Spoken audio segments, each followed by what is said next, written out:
je termine si je suis trop long. Il y a la Cisjordanie, où là aussi, depuis le 7 octobre, il y a plus de 220 Palestiniens qui ont été tués en Cisjordanie, qui s'ajoutent à ceux d'avant le 7 octobre. Il y en avait déjà 130, je crois. Je ne sais plus les chiffres, mais c'est de cet ordre-là.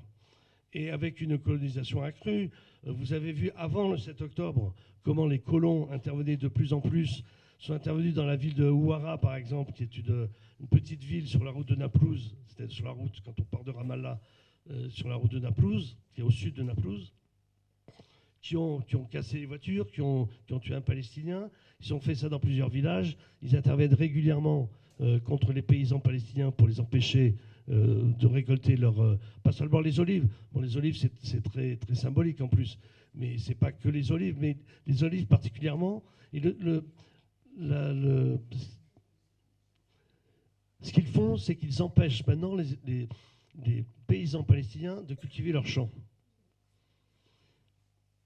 Parce que si pendant 5 ans, vous n'êtes pas sur votre champ, Israël considère que c'est le bien des absents, et donc on saisit votre terre. C'est une loi israélienne, héritée d'ailleurs de l'Empire ottoman. Et c'est pour ça que les colonies sont souvent bâties sur les collines, parce qu'ils peuvent empêcher, parce qu'ils descendent, ils peuvent tirer sur les paysans qui sont en bas en train de cultiver. Ils descendent, ils font des razzias en quelque sorte.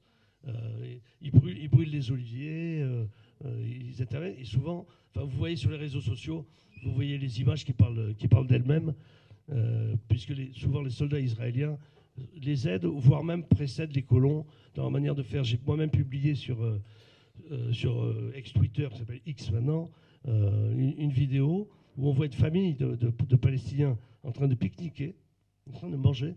Il y a l'homme, la femme, les enfants, etc. D'un coup arrive un colon, 4 soldats, et il commence à les faire déguerpir, à les insulter, mais vraiment à les insulter, fils de pute, etc. etc. Il y en a un qui commence à frapper l'homme pour les faire partir. Voilà, c'est comme ça que ça se passe en Cisjordanie aujourd'hui. En faisant mourir y compris des façons de vivre, des cultures ancestrales. Les Bédouins aujourd'hui qui ne peuvent plus être des nomades, ils vont devenir quoi? Aujourd'hui, certains veulent vendre leur bétail, etc. etc. Je termine juste sur les responsabilités. Vous avez vu qu'à l'ONU, les États-Unis ont évidemment mis leur veto, mais les États-Unis sont de plus en plus gênés quand même. Parce que je crois qu'il y a une chose importante qui se passe, c'est que les opinions publiques dans le monde, plus que jamais, protestent.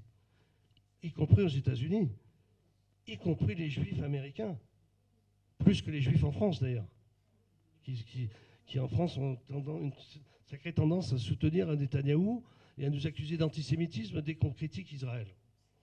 Donc je redis ce que j'ai dit tout à l'heure, moi je me sens politiquement un descendant des Dreyfusards, de ceux qui combattaient pour la défense du capitaine Dreyfus contre ceux qui l'accusaient de tous les maux parce qu'il était juif. Et aujourd'hui, je n'ai aucun problème pour dénoncer la politique israélienne.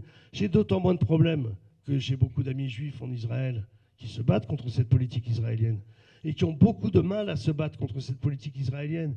Les manifestations du Parti communiste israélien sont interdites aujourd'hui et sont réprimées par la police israélienne. Donc c'est pas de camp comme ça.